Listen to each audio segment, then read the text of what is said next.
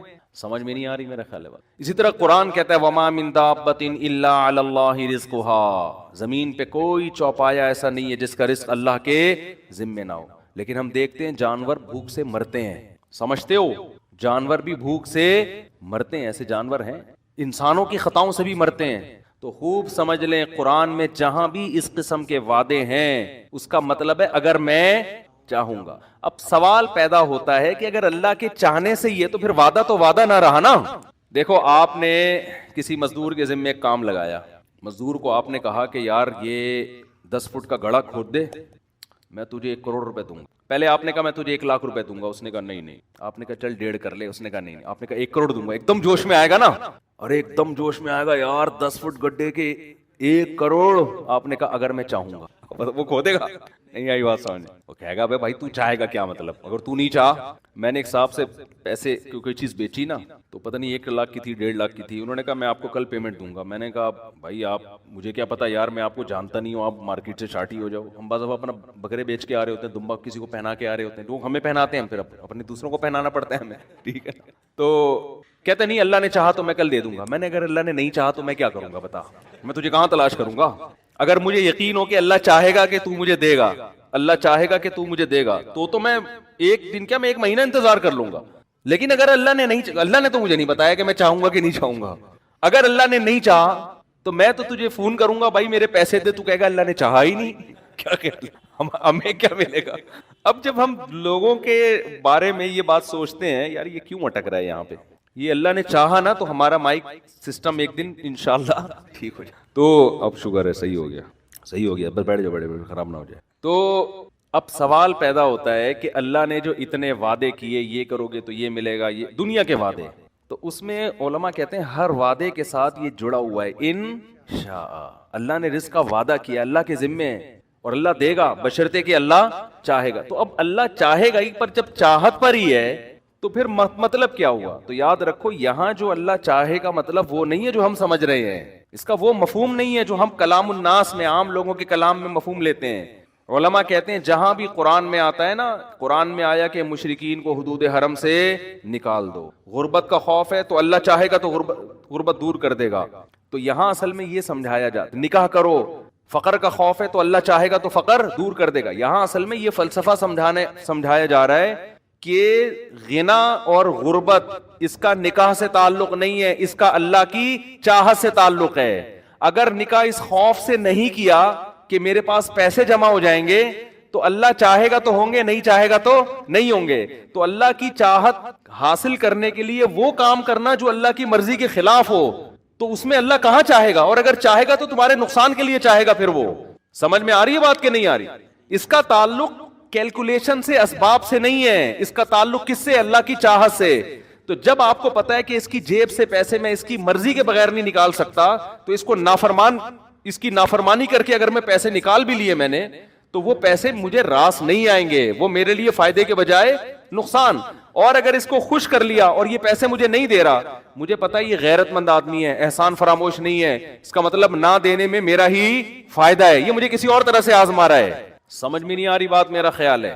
اس کی مثال ایسے جیسے گناہ, دیکھو رشوت لینے میں پیسے ملتے ہیں زیادہ, حرام کاری میں پیسے زیادہ ملتے ہیں کہ نہیں ملتے, حلال میں اکثر پیسے کم ملتے ہیں انسان کو. لیکن جب آپ نے ناجائز کر کے پیسہ کمایا اور اللہ نے دیا آپ کو, تو یہ یوں سمجھ لیں کہ یہ وہ مٹھائی ہے جس کے اندر زہر کی گولی رکھ کے آپ کو کھلایا جا رہا ہے. یہ اللہ خوش ہو کے نہیں دے رہا, تو اس میں خیر کی توقع آپ نہ رکھیں.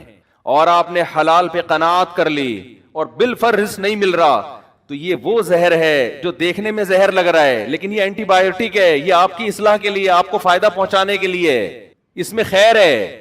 یہ کڑوی گولی آپ کے فائدے کے لیے ہے, اور وہ میٹھا لڈو اس کے دشمن اگر مٹھائی کھلا رہا ہے تو وہ مٹھائی میں خیر نہیں ہو سکتی.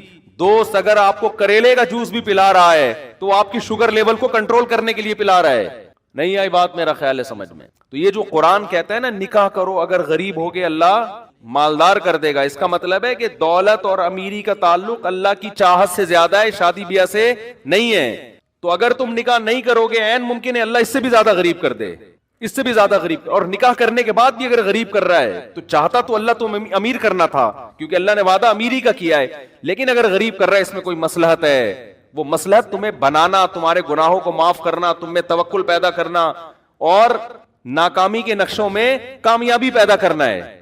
دیکھو اس کی سادہ سی مثال میں آپ کو بتاؤں، قرآن میں اس کی بہت مثال ہے اس فلسفے کو سمجھانے، کیونکہ ایمان سے اس کا تعلق ہے، جب ایمان نہیں ہے تو یہ چیزیں سمجھ میں نہیں آئیں گی۔ اس کی بہت آسان مثال، موسیٰ علیہ السلام کے بارے میں قرآن کہتا ہے کہ فرعون کے محل میں رہ کر بھی انہوں نے اللہ کی اطاعت کی، اللہ کی نافرمانی بولو نہیں کی نا نافرمانی۔ اگر موسیٰ علیہ السلام فرعون کی بات مان کے چلتے تو فرعون کے محل میں بڑا زبردست ٹھکانہ ملتا، آپ کو کیا خیال ہے؟ عزت ملتی، شہرت ملتی، سب کچھ، لیکن قرآن کہہ رہا ہے فَلَمَّا بَلَغَ أَشُدَّهُ وَاسْتَوَىٰ آتَيْنَاهُ حِكْمًا وَعِلْمًا وَكَذَلِكَ نَجْزِي الْمُحْسِنِينَ۔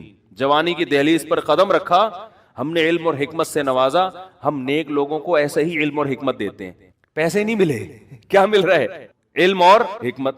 تو نیکی کے صلے میں علم اور حکمت مل رہی ہے۔ اب آپ دیکھیں کام بظاہر سارے الٹے ہونا شروع۔ ایک تو فرعون کو پتا چل گیا کہ یہ بنی اسرائیل کے ہیں، وہ ویسے ہی ہوشیار ہو گیا ان سے۔ فرعون ہوشیار ہو گیا کہ نہیں ہو گیا؟ یار یہ تو بنی اسرائیل کا بچہ میں نے پالا ہے، یہ تو میرے دشمن قوم کا ہے۔ اب ہونا یہ چاہیے تھا موسیٰ علیہ السلام سے کوئی ایسا کام نہ ہوتا جس سے فرعون کی دشمنی میں کمی کے بجائے اضافہ ہو، ایسا ہی ہونا چاہیے نا، لیکن کام سارے الٹے ہو رہے ہیں۔ موسیٰ علیہ السلام نے مکہ مارا فرعونی قوم کے آدمی کو لڑائی چھڑوانے کے لیے، قطعاً ارادہ نہیں تھا، دنیا میں ایسا ہوتا بھی نہیں ہے کوئی مکے سے ہی مر جائے، ایسا ہوتا بھی نہیں ہے۔ مکہ مارا اور بندے کا انا للہ ہو گیا۔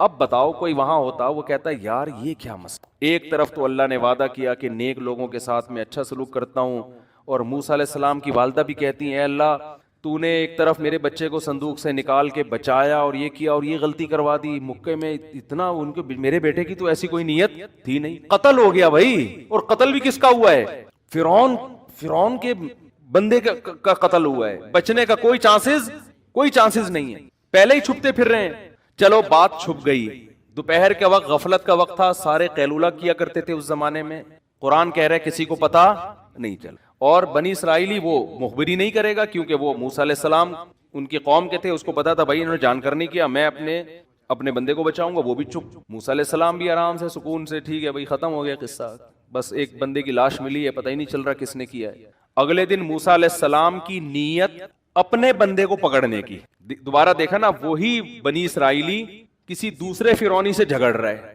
اب موسیٰ علیہ السلام کا ارادہ ملامت کی موسیٰ علیہ السلام نے اپنے بندے کو کہ تیرا کام ہی پھڈے بازی ہے، کل اس سے لڑ رہا تھا، آج تو موسیٰ علیہ السلام کا ایسا کوئی ارادہ نہیں بندہ پکڑے، اور اللہ سے دعائیں بھی پوری رات مانگی ہوں گی اللہ مجھے اس مصیبت سے بچا لے، تو اللہ جواب میں کیا کہے گا؟ اللہ کہتا ہے جو دعا مانگتا ہے میں اس کی دعا قبول کرتا ہوں، کیا خیال ہے؟ تو اللہ نے موسیٰ علیہ السلام سے وعدہ کیا ہوگا آپ کو اس کی مصیبت سے میں کیا کروں گا؟ بچاؤں گا، لیکن ان شئت اگر میں چاہوں گا، نہیں چاہوں گا تو اس سے بڑی مصیبت میں ڈالوں گا، لیکن اس مصیبت میں ڈالنا آپ کو بنانے کے لیے ہوگا، آپ کو برباد کرنے کے لیے نہیں ہوگا۔ یہ سب چیزیں چھپی ہوئی ہیں یہاں پہ، نظر نہیں آ رہی ہیں، لیکن حضرت موسیٰ کا ایمان ہے، وہ سمجھ رہے ہیں جو ہو رہا ہے اللہ کی طرف سے صحیح ہو رہا ہے بس۔ تو موسیٰ علیہ السلام نے جب اپنی قوم کے آدمی کو ڈانٹا کہ تو روزانہ پھڈے کرتا ہے اور قریب گئے اس کو لڑائی چھڑوانے کے لیے، تو اپنی قوم کا آدمی گھبرا گیا، وہ ڈر گیا کہ کل اس کو تھپڑ مارا ہے، آج کس کو ماریں گے؟ مجھے ماریں گے۔ تو فوراً نالائق چیخ گیا کہ اے موسیٰ تو چاہتا ہے مجھے قتل کر جیسے تو نے کل بندہ مارا ہے۔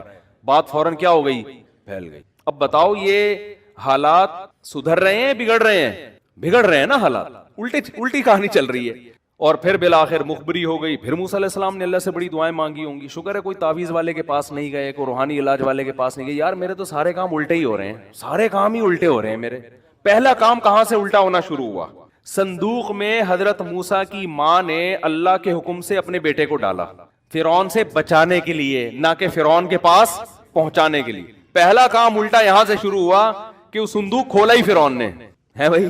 سوچو، اے اللہ تو کہہ رہا تھا میں تیرے بچے کو بچاؤں گا، اس سے اچھا تو میں بچا لیتی، ہے بھائی، اس سے اچھا تو میں لے کے بھاگ جاتی کہیں، تو نے کہا اس کو صندوق میں ڈال دو, دریا کے حوالے کر دو, ولا تخافی ولا تحزنی انا رادوہ الیک وجاعلوہ من المرسلین, ہم اس کو تیری گود میں پہنچا کے چھوڑیں گے اور ہم اس کو پیغمبر بنا کے چھوڑیں گے. یہ جاعلوہ کا مطلب بنائیں گے نہیں, بنا کے چھوڑیں گے, یہ الفاظ ہیں.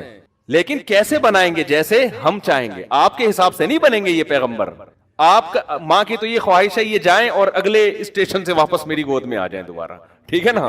جیسے ہم چاہتے ہیں کہ قرآن کہہ رہے ہیں نا نکاح کرو اللہ غنی کرے گا, تو بندہ کہتا ہے ادھر میں نے شادی کی, ادھر میرے اکاؤنٹ میں 25 لاکھ روپے کوئی فوراً ڈال کے چلا جائے, نکاح کرتے یہ ہو جائے. ایسے نہیں ہوگا, ہوگا ویسے جیسے اللہ چاہے. بس آپ نے اللہ پہ توکل کرنا ہے. بھائی میں نے اللہ کی مرضی, آپ نے حمل نہیں گرانا, کوئی بات نہیں میرے پاس کھانے کو روٹی نہیں ہے, کوئی بات نہیں, لیکن اب میں بھی تو زندہ ہوں نا, تو وہ میرے بچے کو بھی اللہ زندہ رکھے گا, کرے گا. وہ کیسے کرے گا یہ اس کا مسئلہ ہے.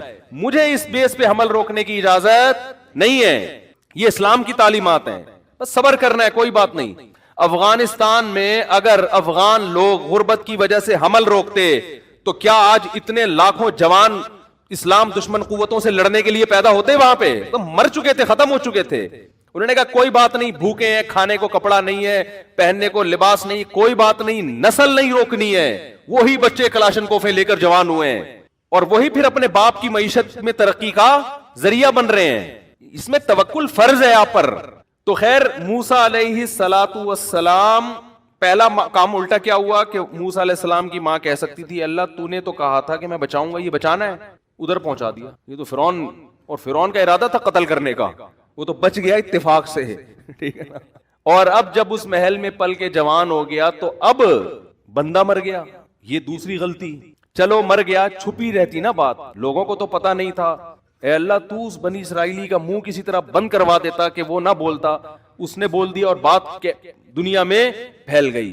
یہ تیسرا کام الٹا ہو رہا ہے. حضرت موسیٰ کی ماں نے ایک دن بھی اللہ سے شکایت نہیں کی. کیوں بھائی؟ کامیاب اللہ کرے گا لیکن ہمارے طریقے سے نہیں. اللہ کا بھی ایک اخپل طریقہ ہے, سمجھ رہے ہو؟ اللہ اخپل طریقے سے چلے گا. اللہ آپ کے طریقے سے, آپ چاہتے ہو میرے حساب سے ہو, نہیں بھائی اللہ پہ توکل, اللہ پہ اعتماد, جیسے جیسے کہہ رہا ہے کرتے چلے جاؤ, اپنی ذمہ داریاں پوری کرو, باقی اللہ پہ اعتماد کرو. ناکامی میں بھی کامیابی اور کامیابی میں تو ویسے ہی کامیابی. ہم چاہتے ہیں اللہ کو اپنے حساب سے چلانا شروع کر دیں, پھر ٹینشن میں آتے ہیں میری وہاں شادی ہو کیوں نہیں رہی. اللہ نے جب وعدہ کیا ہے کہ تم نکاح کی کوشش کرو گے تو ہو جائے, وہاں ابے بھائی تو اللہ کے حساب سے چلے گا نا, جہاں وہ چاہے گا وہاں ہوگی نا تیری. اور میں اتنا پیسہ آ کیوں نہیں رہا میرے پاس, کیوں نہیں آ رہا؟ اللہ نے رزق کا وعدہ کر لیا ہے, اب وہ جیسے چاہے گا تمہیں دے گا. اگر وہ بھوکا مارنا چاہے گا تو اس میں اس کی کوئی مصلحت ہے, اس کی تقدیر سے آگے نکلنے کی کوشش نہ. تم اسباب پورے اختیار کرو, لیکن اللہ کی عادت یہی ہے کہ وہ مارتا ہے نہیں. چند واقعات ایسے ہو جاتے ہیں تاکہ لوگوں کی آزمائش ہو. علامہ آلوسی رحمۃ اللہ نے یہ جو آیت ہے نا ان یکونوا فقراء یغنیہم اللہ من فضلہ, اگر فقیر ہو گئے نکاح کرو اللہ غنی کر دے گا, اس آیت کے تحت لکھا ہے کہ اس کا مطلب ہے اللہ اگر چاہے گا, نہیں چاہے گا تو غنی نہیں ہوگے. لیکن انہوں نے کہا کہ مشاہدہ یہ ہے کہ اللہ اکثر چاہتا ہی ہے, ہوتا ایسا ہی ہے. کہیں کہیں اللہ اپنی قدرت دکھانے کے لیے تاکہ غیب پر لوگوں کو یقین رہے, کہیں کہیں ایسا کرتا ہے کہ اللہ امیر نہیں کرتا, لیکن اکثر ایسا ہوتا ہے. تو جہاں بھی قرآن میں اس طرح کی آیتیں ہیں نا ان میں اکثر ایسا ہی ہوتا ہے. جیسے اللہ کہتا ہے میں اس کا وعدہ کیا ہے, تو بھوک سے مرنے والے دنیا میں بہت کم ہیں. اکثر اسباب مال کے بالکل بھی نہیں ہوتے لیکن پراٹھے پھوڑ رہے ہوتے ہیں بیٹھ کے وہ. تو اللہ اپنا وعدہ پورا کرتا ہے اس طریقے سے. اور میں نے دیکھا ہے غریب لوگ ہیں, خاندان ہے, وہ کھا رہے ہیں, کہیں نہ کہیں سے انتظام اللہ تعالیٰ کر دیتے ہیں ان کے لیے. ایسی ایسی جگہ سے رزق آتا ہے, انسان حیران ہوتا ہے. وَيَرْزُقُهُ مِنْ حَيْثُ لَا يَحْتَسِبُ, قرآن کہتا ہے وہاں سے دوں گا جہاں سے گمان نہیں ہوگا. اور ہم چاہ رہے ہیں یہاں سے روزی ملے, نا جہاں سے میں چاہوں گا وہاں سے دوں گا. اور ویسے بھی ہماری جو بنیادی ضرورت ہے وہ بھی میں بتاتا ہوں ہے کیا. تو موسیٰ علیہ السلام سے قتل ہو گیا, یہ الٹا کام ہو گیا. پھر اگلے دن بات پھیل گئی, یہ غلط ہو گیا. پھر فرعون نے قتل کا فیصلہ کر دیا. یہ سارے کام کیا ہو رہے ہیں؟ موسیٰ علیہ السلام کہہ سکتے ہیں میں تو دعائیں مانگ رہا ہوں اللہ, تو بات بھی لیک آؤٹ ہو رہی ہے اور میرے قتل کے فیصلے بھی ہو رہے ہیں, تو میری تو دعائیں قبول نہیں ہو رہی. کسی نے کچھ کر دیا یقیناً, یہ تو پکا ہماری لگتا ہے وہ دن خالہ آئی تھی گھر میں, وہ ایسے دیکھ کے گئی تھی, ان کا مسئلہ ہے, کچھ تکیے کے نیچے رکھا تھا انہوں نے, مجھے لگ رہا ہے سارا وہاں سے سیٹ اپ خراب ہو رہا ہے. کچھ بھی نہیں, وہ کہہ رہے ہیں بھائی جو اللہ کا کام ہے وہ اللہ کرے گا, جو میرا کام ہے میرا کام ہے بھائی اس سے بچو, اس مصیبت. تو اب میں موسٹ وانٹیڈ بن گیا ہوں, مجھے یہاں سے جانا پڑے گا, نکلو یہاں سے. ابھی نبوت نہیں ملی تو وہاں سے نکل گئے. اب کہاں جائیں پتہ ہی نہیں چل رہا, مدین کی طرف چلے گئے, اتنا لمبا سفر, لیکن اور زندگی کا اس کے علاوہ اور کوئی سبب نہیں ہے, ورنہ تو یقیناً قتل کیے جائیں گے. تو اب جیسے تیسے بھائی جاؤ رسک لو, مدین پہنچے ہیں. اب کل ایک وہاں مکہ مکرمہ سے تبلیغی جماعت میں ایک بڑے عالم آئے, بڑی زبردست بات کی انہوں نے بیان میں. مکہ سعودی ہیں, وہ 40 سال سے تبلیغ میں لگے ہوئے, تبلیغ میں سعودی عرب کے عرب بہت زیادہ ہیں. تو انہوں نے بڑی پیاری بات کی, انہوں نے کہا دیکھو اللہ سے ہوتا ہے, اللہ کے غیر سے. تبلیغ والے یہی کہتے رہتے ہیں نا, اس کے لیے بڑی پیاری مثال دی انہوں نے موسیٰ علیہ السلام کی. انہوں نے کہا آپ بتاؤ, آپ کے گھر میں کوئی ایسا رشتہ لے کر کوئی بندہ آئے رشتہ لینے کے لیے جو دوسرے کنٹری کا ہو اور موسٹ وانٹیڈ ہو, وہاں سے بھاگا ہوا ہو, اس ملک میں اس پہ قتل کا مقدمہ ہو, روزگار نہ ہو اس کے پاس, اس کے نہ ابا آئیں نہ اماں آئیں نہ بہن نہ بھائی, ایسے اجنبی اگر شادی کرنا چاہے گا ہو جائے گی اس کی شادی. یہاں تو پڑوسیوں کو نہیں دے رہے ہوتے لوگ, 30 سال سے جانتے ہیں لوگ, کہیں گے بھائی تو پہلے شناختی کارڈ دکھا, نادرا سے وہ کنفرم کریں گے بندہ یہ انگوٹھے کے حساب سے یہی شناختی کارڈ بنتا بھی ہے کہ نہیں بنتا, بالکل اجنبی. لیکن موسیٰ علیہ السلام, ہر انسان کی ضرورت ہے بھائی, نکاح تو ہر آدمی کی ضرورت ہے نا, ورنہ برائیوں کی طرف جائے گا وہ. تو موسیٰ علیہ السلام کی بھی ضرورت, اور موسیٰ علیہ السلام کتنی ٹینشن میں کہ یار میرا تو یہاں کوئی انتظام ہو ہی نہیں سکتا. لیکن جو کام ان کے کرنے کا ہے اس میں کوتاہی نہیں کر رہے, جو اللہ کے کرنے کا ہے وہ کس پہ چھوڑا ہوا ہے, اللہ پہ. ان کے کرنے کا کام تھا بھائی خدمت کر لو. فی الحال خدمت کی 2 لڑکیوں کی, انہوں نے ابا کو جا کے بتایا, ابا نے گھر بلا لیا. ایسا انتظام ہوا ہے کہ کہہ رہے ہیں ان 2 بیٹیوں میں سے جس سے چاہتے ہو آپ کا نکاح کرتا ہوں میں. اريد ان انكح احدى ابنتي هاتين, ان 2 میں سے اشارہ کر کے کہا جس سے بولو گے آپ کا نکاح کرا دوں گا. تو یہ صاف اس بات کی علامت ہے کہ اللہ کچھ کرنے میں گراؤنڈ ریئلٹی کا محتاج نہیں ہے, زمینی اسباب کا محتاج نہیں ہے. جہاں اللہ آرڈر دے رہا ہے تو وہاں آپ کو وہ کام کرنا پڑے گا. اس میں آپ یہ نہ دیکھو کہ 3 بچے ہیں تو چوتھا ہو گیا تو کہاں سے کھائے گا, تو 5واں ہو گیا. یہ اللہ کا حکم ہے بھائی, اللہ پہ توکل کرو. وہ چاہے گا آپ کے منہ سے نوالا چھین لے گا, ایک بھی بچہ نہیں ہوگا آپ کا. آپ کمارے ہوگے, سڑکوں پہ سو رہے ہوگے. وہ نہیں چاہے گا تو آپ کے 25 بچے ہوں گے, سب کو کھلائے گا, وہ کباب پراٹھے کھلائے گا صبح شام. تو یہ چھوڑ دو اللہ پہ. آپ کے کرنے کا کام ہے دعا مانگنا, رزق تلاش کرنا, روزی تلاش کرنا. اس میں سستی نہ کرو آپ. سمجھ میں نہیں آ رہی بات؟ تو میں بتا رہا تھا مولانا بھی ایسے لبرل بن رہے ہیں, عجیب عجیب سے مولوی مارکیٹ میں آ رہے ہیں, وہی ماحول سے متاثر ہو گئے. وہی بات جو گورا کر رہا ہے اور پورا خاندانی نظام تباہ کر دیا گورے نے, یہ فضول باتیں کر کر کے. اللہ پہ اعتماد توکل تو بالکل مارکیٹ سے شارٹ ہو گیا ہے. اسی وجہ سے دلوں میں سکون کیا کر لیا اللہ نے, چھین لیا. اللہ کہتے ہیں تو اپنے دل کو میرے حوالے نہیں کرتا نا, تو ان اسباب میں الجھاتا ہے, تو اب انہی سے مانگ. پھر جا کے تو سمجھتا ہے کاروبار سے ہی ملے گا, تو اب تو کاروبار کے حوالے ہے. اسی کو خدا بنا لیا نا, وہی دے گا. تو سمجھتا ہے کہ میں نسل روکوں گا تو کم بچے ہوں گے تو خرچہ کم ہوگا, تو پیسے زیادہ بچا لوں گا, تو اب تو انہی کے حوالے ہے. مجھ سے امیدیں بولو نہ لگا. جیسے موسیٰ علیہ السلام کو تو اللہ اپنی نگرانی میں رکھا ہوا ہے نا. اللہ کہہ رہے ہیں جو ہو رہا ہے ہونے تو, بس تم نے جو کام کرنا ہے جو میں نے ذمہ لگایا وہ کرتے رہو. تو آخر تک اللہ نے ایسا کامیاب کیا کہ شادی بھی ہوئی, بچے بھی ہوئے, اور جو ناممکن کام تھا فرعون کی سلطنت اکھاڑ کے زمین پہ پٹک دی اور موسیٰ بادشاہ بن گئے ہیں. بھائی بنی اسرائیل کی قیادت کس کے ہاتھ میں آ گئی؟ موسیٰ کلیم اللہ کے ہاتھ. وجہ کیا ہے؟ جیسے جیسے کہا جا رہا ہے ویسے ویسے. تو آپ بھی اگر سکون چاہتے ہو نا میرے بھائی, جیسے جیسے اللہ کہہ رہے ہیں ویسے ویسے کرتے رہو, ٹینشن نہ لو. بولو جو ہو رہا ہے صحیح ہو رہا ہے. مریم علیہ السلام کو جیسے جیسے اللہ نے کہا ویسے ویسے کر رہی ہیں. کہا بچہ لے کے قوم کے پاس چلی جانا, اشاروں سے کہہ دینا کہ میرا روزہ ہے. خدا نہ خواستہ آج کسی خاتون کی اس آزمائش میں آتی کہتی اللہ میں کیسے کہہ دوں, میں کیسے کہہ دوں, وہ بولیں گے آج ہی روزہ رکھنا تھا. وہ اللہ سے بحث کرنا شروع کر دیتی نا, میں کیسے جا کے بولوں گی کہ بھائی میرا آج روزہ ہے. وہ لوگ کہیں گے آج ہی روزہ رکھنا تھا. لیکن مریم علیہ السلام اللہ پہ اعتراض نہیں کر رہی ہیں, جیسے جیسے اللہ کہہ رہے ہیں ویسے ویسے کر رہی ہیں وہ. تو موسیٰ علیہ السلام کا نکاح بھی ہو گیا. پھر اور الٹا کام دیکھو, اب تھوڑی راحت ملی, سکون ملا, 10 سال بکریاں بھی چرا لی, روزی بھی مل گئی, پیٹ ویٹ بھی بھر گیا, بھائی اب انتظام ہو گیا سب چیزوں کا. اب واپس جا رہے ہیں کہ بھول بھلیاں ہو گیا 10 سال پرانا کیس کون جانتا ہے بھائی, 10 سال پرانا. مجھے اس واقعے میں مزہ اتنا آتا ہے نا کہ میں 20 دفعہ بیان کر چکا ہوں, لیکن دل چاہتا ہے یہ اتنا اس واقعے میں عبرت ہے نا, ایسا مزہ ہے موسیٰ علیہ السلام کے واقعات میں. قرآن نے سب سے زیادہ جس پیغمبر کا تذکرہ کیا ہے وہ سب سے زیادہ. تو اب واپس جا رہے ہیں, راستہ بھلا دیا اللہ نے. الٹا کام ہو گیا کہ نہیں ہو گیا؟ بولو بھائی بتاؤ یار. ہم ہوتے ہیں ہم جل کے کہتے یار میرا تو جب بھی کوئی کام سیدھا ہونے لگتا ہے کوئی غیبی طاقت الٹا کر دیتی ہے کام. یہ میرے ساتھ تو یہی ہو رہا ہے نا, لوگ آ کے بتا رہے ہیں مفتی صاحب جس کام میں ہاتھ ڈالو الٹا ہو جاتا ہے کام. کہہ رہا صحیح چل رہا ہوتا ہے, جب میں شروع کرتا ہوں الٹا ہو جاتا ہے. میں کہتا ہوں تو 6 فٹ کا آدمی ہے, ہٹا کٹا لال ٹماٹر, اس کا مطلب تیرے سارے کام صحیح ہو رہے ہیں, ورنہ تو ایسا نہ ہوتا.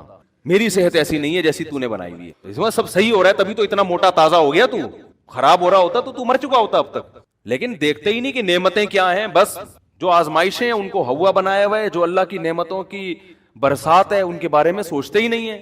تو موسیٰ علیہ السلام کو اللہ نے کیا کر دیا؟ راستہ بھلا دیا. ہم ہوتے ہم کہتے ہیں ابے یار, او شٹ, یہ زبان سے گندا سا لفظ نکالتے ہیں. یہ تو مسجد میں نکالنا بھی میرا خیال ہے جائز نہیں, لیکن مجبور ہوں میں سمجھانے کے لیے. ہم کیا کہتے ہیں؟ 10 سال بعد آدمی اپنی ماں سے ملنے جا رہا ہے اپنی بیوی کو لے کے, تو خوشی خوشی جائے گا نا یار. اب بھول بھلائیاں چپکے سے جائیں گے, کسی گاؤں دیہات میں ہم رہنا شروع کر دیں گے, ہنسی نئی زندگی کا اب ہم آغاز کریں گے, ایک نئی لائف. یہی ہوتا نا. اور سوچتے ہوئے جا رہے ہوتے یار یہاں 10 سال تو بکریاں چرا کے گزار دی, اب ایسا کریں گے وہاں جا کے. میں ہوتا یار دمبوں کا بزنس کرنا ہے بھائی, اب کہیں چھپڑ میں سرگودا کے کجلے پالنے ہیں.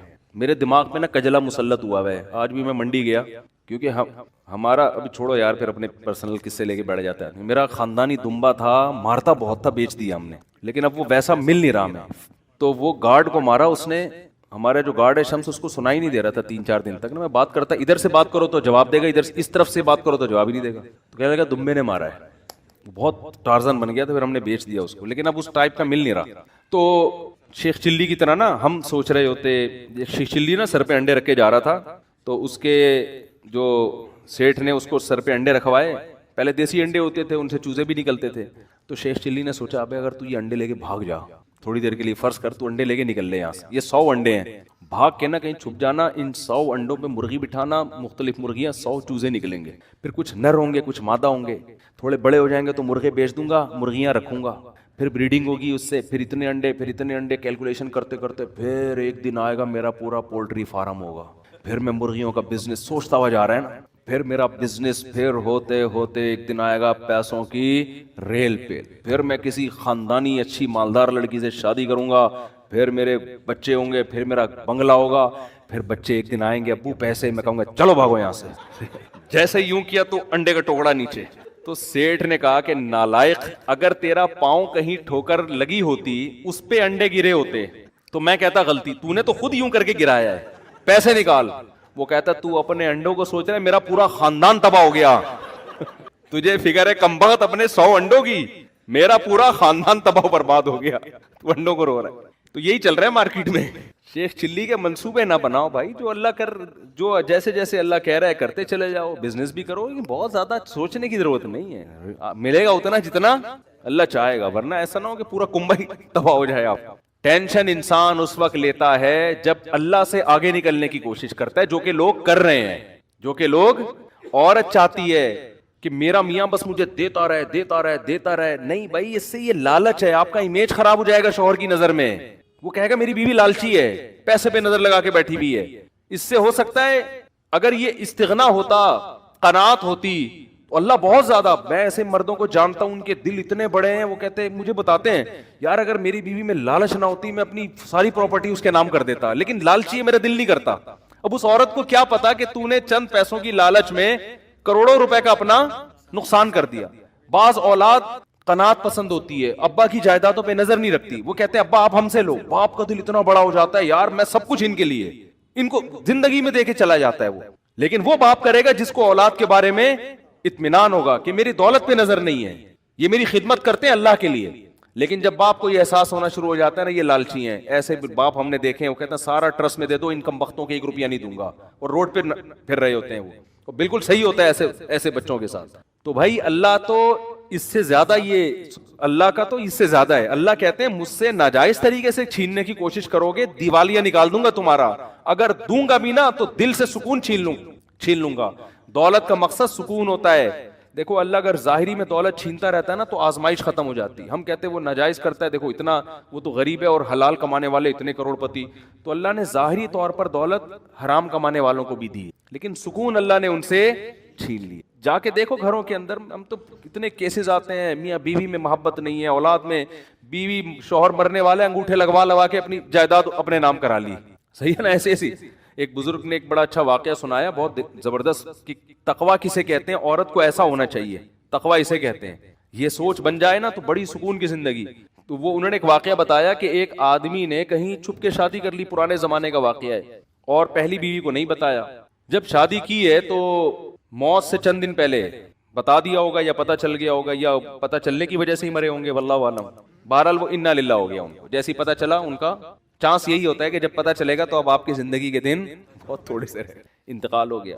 اب وہ عورت کہیں گاؤں دیہات میں دوسری زوجہ رہتی تھی، تو پہلی کو خیال آیا کہ ٹھیک ہے میرے میاں نے صحیح کیا غلط کیا، لیکن وراثت میں اس بیوی کا حصہ بہرحال. آج کل یہ سوچ بھئی شرم یہ میرے لیے حرام ہوگا اگر میں اس کا حصہ کھاؤں. تو جو اس کی وراثت کا بڑا کروڑ پتی آدمی تھا، وہ حصہ لے کر گئی ہے اس پہ دوسری زوجہ کے پاس. وہ یہ کہہ بھی سکتی تھی کہ تو چھپ کے کیا ہے نا، ہم تھوڑی ذمہ دار ہیں، ہمیں تھوڑی بتایا تھا. اس کے پاس حصہ لے کے گئی. یہ جب خدا کا خوف ہوتا ہے نا، لالچ نہیں ہوتی، تو ایسے ہوتا ہے. اور ایسے لوگوں کے لیے اللہ پھر رزق کے دروازے الگ طریقے سے کھولتا ہے. اس کو میں ابھی حدیث سناتا ہوں اس پہ کیسے اللہ غیب سے رزق کے دروازے کھولتا ہے. اللہ پہلے آزماتا ہے کہ حرام کی طرف مت جاؤ. حرام میں اگر ملے گا بھی نا سکون گیا. لالچ، ہوس، یہ چیزیں انسان میں پیدا ہو جاتی ہیں. تو جب وہ اس کے پاس گئی اور کہا کہ بھائی میرے میاں نے کی ہوئی تھی، ہمیں پتہ چلا، اور اب میں تمہاری وراثت نہیں کھا سکتی، جتنا میرا حصہ اتنا ہی تمہارا. وہ بھی کتنی خاندانی. اس نے کہا کہ آپ کے شوہر نے مجھے 3-4 مہینے پہلے طلاق دے. مسئلہ یہ ہے کہ شوہر اگر 1 یا 2 طلاقیں دے اور بیوی کی عدت ہو تو عدت کے دوران عورت کو وراثت ملتی ہے. پھر اگر مرض موت میں طلاق دے دے، اب وہ ایک الگ مسئلہ ہے، لمبی بحث ہے. تو کبھی کوئی مبتلا ہو تو پوچھ لے. میں اس لیے کہہ رہا ہوں کہ ایسا نہ ہو وہ لوگ میرے بیان کو ایک مسئلہ بنا کے بھی پیش کر دیتے. لیکن عدت بھی ختم ہو چکی تھی تو انہوں نے اس بات کا بتایا نہیں تھا، لہذا میں ان کی زوجہ نہیں ہوں، میرا حصہ. کیسی خاندانی عورتیں تھیں کہ نہیں تھیں. وہ الگ بات ہے ٹینشن سے میاں مر گیا، وہ الگ، وہ تو عورت نہیں پسند کرتی نا، یا ہو سکتا ہے کسی اور وجہ سے مرا ہو. لیکن ہونا یہی چاہیے معاشرے میں، بھائی جو میرا حصہ نہیں ہے وہ میں کسی قیمت پہ نہیں لے سکتا. ایک خاتون نے مجھے امریکہ سے فون کیا کہ میرے شوہر نے مجھے ڈیورس دی ہے، تو وکیل یہ کہہ رہا ہے، عدالت قانونی حق یہ ہے کہ آدھی پراپرٹی میرے شوہر کی اب کس کے نام ہوگی؟ بولیں میرے نام. اور میرا شوہر ایسا، میرا شوہر ویسا، میرا وہ بڑا ظلم بیان کر رہی تھی. میں نے کہا آپ کا شوہر جیسا بھی تھا، نالائق تھا، ظالم تھا، جب اس نے آپ کو طلاق دے دی تو شریعت کی روح سے اب عدت کا خرچہ اور مہر کا خرچہ، اس کے علاوہ آپ کچھ اور لینے کی مجاز. امریکہ کے لاء کے حساب سے آپ نے اگر لے لیا تو قانون تو کچھ نہیں کہے گا، لیکن اللہ کہے گا آپ یہ پیسہ آپ کے لیے حلال. بولتے کیوں نہیں؟ کہہ رہی میرا میاں تو ظالم تھا. میں نے کہا جو ظلم تھا تو علیحدگی ہو گئی نا، بس تلافی ہو گئی اس ظلم کی، اب نہیں رہ رہا آپ کے ساتھ، ختم قصہ. ہاں بچوں کا خرچہ وہ کہہ رہی وہ تو ویسے ہی دے رہا ہے بچوں کا خرچہ. میں نے کہا بچوں کا لے سکتی ہیں اپنا خرچہ، اور میں نے کہا بچوں کا خرچہ بھی آپ 2 مفتیوں کو درمیان میں ڈالیں، کیونکہ امریکہ کا لاء امریکہ کے حساب سے خرچہ دے گا. شریعت کس کے حساب سے مانگے گی خرچہ؟ اسلام کے حساب سے مانگے گی. تو اتنا خرچہ لینا جائز ہے جو شریعت کی روح سے صحیح بنتا ہو. اس سے زیادہ بچوں کا بھی نہیں لے سکتی، اپنا تو لے ہی نہیں سکتی. وہ خاتون میں اللہ کا خوف تھا، انہوں نے کہا میں اپنی پورا کیس ختم کر دوں، مجھے نہیں چاہیے حرام پیسہ. لیکن یہ میرے پاس 18-20 بلکہ فتویٰ تو میں جب سے 20 سال ہو گئے مجھے فون پہ مسائل بتاتے ہوئے، 20 سال میں ایک کیس آیا ہے ایسا. سمجھ میں آ رہی ہے بات؟ لیکن جہاں مرد کو موقع ملتا ہے پیسہ ہتھیانے کا، مرد نہیں چھوڑتا. جہاں عورت کو موقع ملتا ہے عورت، اور وہ تو کہتے ہیں اب تو قانون ہے. بھائی یہ قانون پہلے خدا کا قانون ہے. خدا نے، اللہ نے قرآن میں بیان کیا ہے عورت کتنا پیسہ لے سکتی ہے، کتنا نہیں لے سکتی. یہ ساری چیزیں قرآن نے بیان نہ کی ہوتی پھر آپ کہتے. تو قرآن ڈیفائن کر چکا ہے. قرآن سے آگے آپ کیوں نکل رہے ہیں بھائی؟ اللہ سے آگے کیوں نکل رہے ہیں؟ قرآن کے الفاظ دیکھو، فلا وربک لا یؤمنون حتی یحکموک فیما شجر بینہم. اے نبی تیرے رب کی قسم یہ اس وقت تک مومن نہیں ہو سکتے جب تک شریعت سے فیصلہ نہ کروائیں. جب تک آپ اسلام سے فیصلہ نہیں کرواتے اللہ نہیں مانتا. ایسے تو لا الہ الا اللہ پڑھنے پر گورنمنٹ نے کوئی پابندی تھوڑی لگائی ہے. گورا 100 دفعہ پڑھ لے گا لا الہ الا اللہ محمد رسول اللہ، وہ کیوں نہیں پڑھ کے دے رہا؟ اس کو پتا ہے بھائی یہ سارا اسلام کو فالو کرنا پڑے گا. آپ صلی اللہ علیہ وسلم کے چچا ابو طالب کلمہ کیوں نہیں پڑھا انہوں نے؟ موت کے وقت نبی صلی اللہ علیہ وسلم کہہ رہے ہیں ایک دفعہ پڑھ لیں. ان کو پتا ہے پڑھنے کا مفہوم کیا ہے. مطلب یہ ہے کہ پھر میں اپنا دین چھوڑ دیا، اس دین کو فالو کروں گا. آج پڑھتے جا رہے ہیں، کلمہ بھی پڑھتے جا رہے ہیں، لیکن اس کا نہ مفہوم سمجھ رہے ہیں، نہ اس کا مطلب سمجھ رہے ہیں، نہ اس کو فالو کر رہے ہیں. خیر جلدی سے بات کو سمیٹ کے ختم کروں. اب دیکھو ایک اور الٹا کام کیا ہو گیا. موسیٰ علیہ السلام راستہ بھول گئے. ہم کہتے ہیں او یار شٹ یہ کیا ہو گیا یار، ٹینشن ہو گئی. اب بیگم بھی بولتی مروا دیا. میرے ابا نے اجنبی بندے سے میری شادی کرا کے مجھے مروا دی. میں ابا سے کہہ رہی تھی ابا بندہ آئی ڈی کارڈ تو چیک کرو اس کا. ابا کیا کہہ رہے ہیں، دیکھو بیٹا کوئی اس ملک میں کسی کمزور کی خدمت نہیں کر رہا تھا، یہ مسافر تھا، اس نے میری بیٹیوں کی خدمت کی بغیر کسی لالچ کے. یہ اس کی علامت ہے. یہ بندہ کیا ہے؟ 1 نمبر. ابا ان چیزوں کو فوکس کر رہے ہیں نا. پھر بیٹا یہ جب تم اس کو لے کر آئی ہو اس نے نظر اٹھا کے تمہاری طرف نہیں دیکھا، یہ شریف آدمی. بیٹا یہ امانت دار ہے, تم نے خود کہا, نظر نیچی اس کی. جو کسی کی بہن بیٹی میں خیانت نہیں کر رہا وہ بیوی کے حقوق میں کیسے خیانت کرے گا, ہے بھائی. اور اہم بات یہ, اس نے اس پر کوئی اجرت نہیں مانگی ہم سے, اللہ کے لیے خدمت کی ہے, اور صحت مند بھی ہے. اگرچہ کما نہیں رہا لیکن جو صحت مند ہوتا ہے وہ جب چاہتا ہے کما لیتا ہے.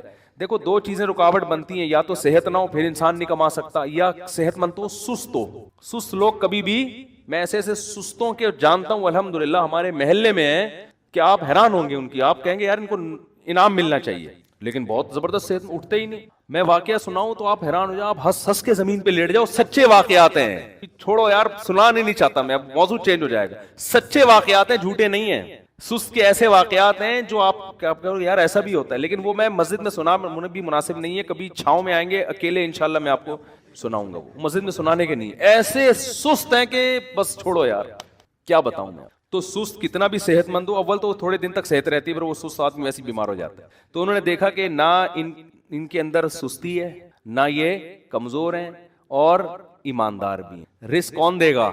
یہاں یہ سوچ رہے ہیں کہ نکاح کرو, اگر فقیر ہوگے اللہ غنی کر دے گا. بھائی نکاح کر دیں گے, اللہ کا وعدہ ہے غنی, نہیں کیا تو اس کا مطلب اللہ کی مرضی یہی ہے. یہ شعیب موسیٰ علیہ السلام کے جو سسر تھے ان کی یہ سوچ تھی. تو بیٹی بھی اللہ پہ توکل کر رہی, یہ نہیں کہہ رہی ہے ابا کیا اجنبی بندے سے شادی کرا دی, اب وہ لے کے جا رہے ہیں مصر, راستہ ہی بھول گئے, بھائی یہ تو بڑی مصیبت. وہ بھی صبر کر کے بیٹھی ہیں, بھائی میرے باپ کا انتخاب اچھا تھا, اب جو پریشانی آئے گی وہ کس کی طرف سے ہے؟ اللہ کی طرف, اسی میں خیر ہو. اور کمال کی بات جا کے نبوت ملی.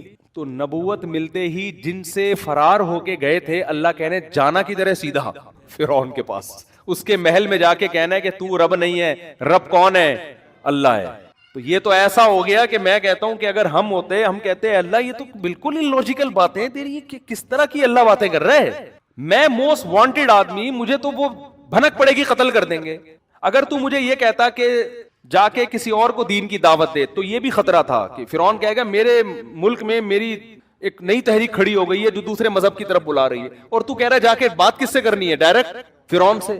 تبھی موسیٰ علیہ السلام نے کہا انی قتلت منہم نفسا, اللہ میں نے تو قتل کیا, مجھے مار دیں گے وہ, اور یہ ہے. اور پوری تقریر اللہ نے کہا کلا ہرگز نہیں, جانا پڑے گا تجھے, جانا پڑے گا, اور جا کے اس کو دعوت دینی پڑے گی.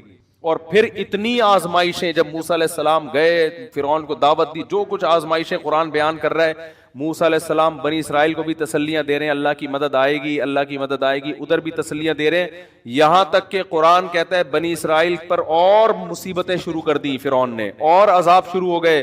یہاں تک کہ بنی اسرائیلی جو حضرت موسیٰ کو پیغمبر مانتے تھے, معجزے دیکھ چکے تھے, کہنے لگے اوذینا من قبل ان تأتینا ومن بعد ما جئتنا, اے موسیٰ تیرے آنے سے ہمیں کوئی فائدہ نہیں ہوا, تیرے آنے سے پہلے بھی عذاب میں, اور تیرے آنے کے بعد بھی ہم عذاب میں ہیں. اور حضرت موسیٰ کیا تسلی دے رہے ہیں, عسیٰ ربکم ان یہلک عدوکم, امید رکھو اللہ تمہارے دشمن کو ہلاک کرے گا. یہ جو اتنے ساری ناکامیاں اللہ پیدا کر رہا ہے, ناکام کرنے کے لیے نہیں. اگر اللہ ہمیں ناکام کرنے کے لیے کر رہا ہے, اس کا مطلب اللہ کی نظر میں فرعون بڑا ہے اور ہم اللہ کی نظر میں چھوٹے. تو فرعون کیسے بڑا ہو سکتا ہے؟ وہ تو عیاش ہے, وہ تو ظالم ہے. یہ توکل چاہیے اللہ کو اپنے بندوں سے. بات سمجھ میں آ رہی ہے کہ نہیں آ رہی ہے؟ اور یہ توکل ہمیں اللہ کو چاہیے نجی زندگی میں بھی, دفتروں میں بھی, گھروں میں بھی, کاروبار میں بھی, مسجدوں میں بھی, ہر جگہ یہ والا توکل اللہ کو ہم سے چاہیے کہ تم نے کام پورا کرنا ہے, نتیجہ کس پہ چھوڑنا ہے؟ اللہ پہ. غلط بھی ہو رہا ہے تو بس صحیح ہو رہا ہے. سمجھ میں نہیں آ رہی میرا خیال ہے بات؟ غلط بھی ہو رہا ہے تو صحیح ہو رہا ہے, بس پھر سکون بھی ملے گا, پھر صحیح بھی ہونا شروع ہو جائے گا, ورنہ غلط ہی ہوتا رہے گا. اور اگر آپ نے اللہ کو راضی نہیں کیا ہوا نا, پھر اللہ کی قسم اٹھا کے کہتا ہوں کہ اگر صحیح بھی ہو رہا ہے تو کیا ہو رہا ہے؟ غلط ہو رہا ہے. یہ آپ کی خوش فہمی ہے کہ صحیح ہو رہا ہے, یہ آپ کی دیکھو جب کسی دشمن کو آپ نے بلایا, آپ کے دشمن نے آپ کو بلایا, آپ کو نہیں پتا تھا کہ یہ میرا دشمن ہے, اس وقت آپ کو معلوم نہیں تھا. لوگ بتا رہے ہیں تمہارا دشمن ہے, آپ کو نہیں پتا, آپ کہہ رہے ہو نہیں یار یہ تو میرا دوست ہے.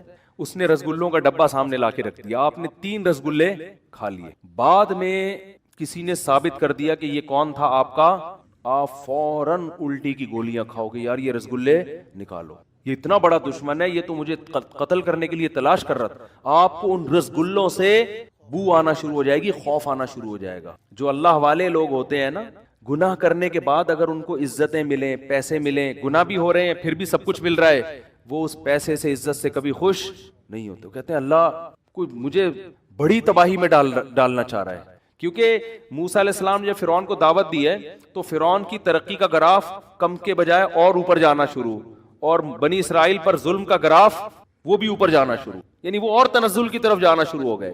لیکن موسیٰ علیہ السلام تسلیہ دے رہے ہیں کہ صبر کرو, اللہ تمہیں حکومت دے گا. ان الارض للہ, دیکھو زمین اللہ کی ہے, یرثھا من یشاء,